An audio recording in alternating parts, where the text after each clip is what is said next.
We did have a few questions that came up in the Q&A, and I do want to direct your attention to them really quickly. So one of the attendees asked the question, and I'm going to combine it with another.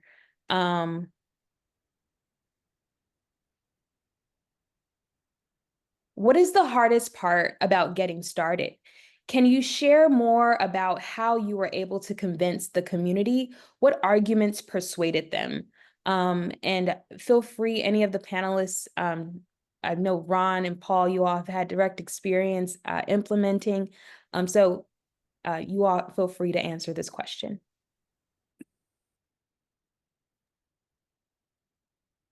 I can say a few words on that.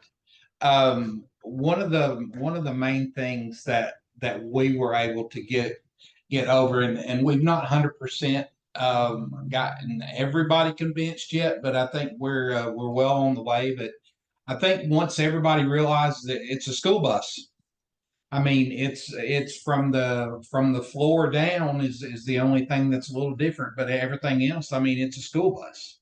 And so, I mean, once they actually seen them delivered and see them out on the road, and we put them in Christmas parades, we've used them in all different types of events. And I think that has been the main thing to overcome, is just getting them out in the public more than just in school settings, but just in local events. And I think the public realizes that, hey, these are they're pretty cool. So that's one of the main things that we have done.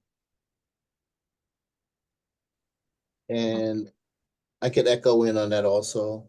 We have a population that's really a lot for it, but it's the same thing, just going to events. We have a local event at a park, or things that are held by different green advocacy groups, just making sure that we're there, we're present, we're answering questions, and people are able to see it as this is something that's real life and it works. Thank you so much, both of you. We have one more question that I'm going to pose, or one or two I'm going to pose to Alice, and then we can wrap up. If a district is not a priority district, can they self-certify? What does that mean, and what does it entail? Sure. Yeah. So if you believe that, so how it works is that the EPA has a pre-selected list of priority districts. If you believe that you fit into any of those criterion that Maggie had mentioned earlier, there are instructions online on how you can self-certify as a priority district. I have a link to it. Again, I'm having some technical issues, so I'm on my phone, but after this webinar, we'll be sure to circulate that those instructions as well. It's pretty self-explanatory and straightforward. All right, thank you. And then one more question to wrap us up. I know you talked about there's office hours that WRI hosts, but there's a question here that's asking, is there a way to talk to a district that has already that already has electric school buses in their fleet? Yeah, WRI has a bunch of contacts, so feel free to reach out to us for any of those contacts. There are also, and you can find this on that page with all the links earlier that I had.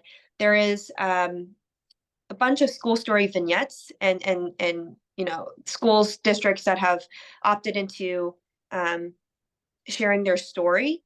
So with that said, their contact information are usually on those vignettes. And if you have trouble finding those, I'm more than happy to connect you guys as well. So there's definitely opportunity there. Awesome. Well, thank you all for your thoughtful questions and engagement.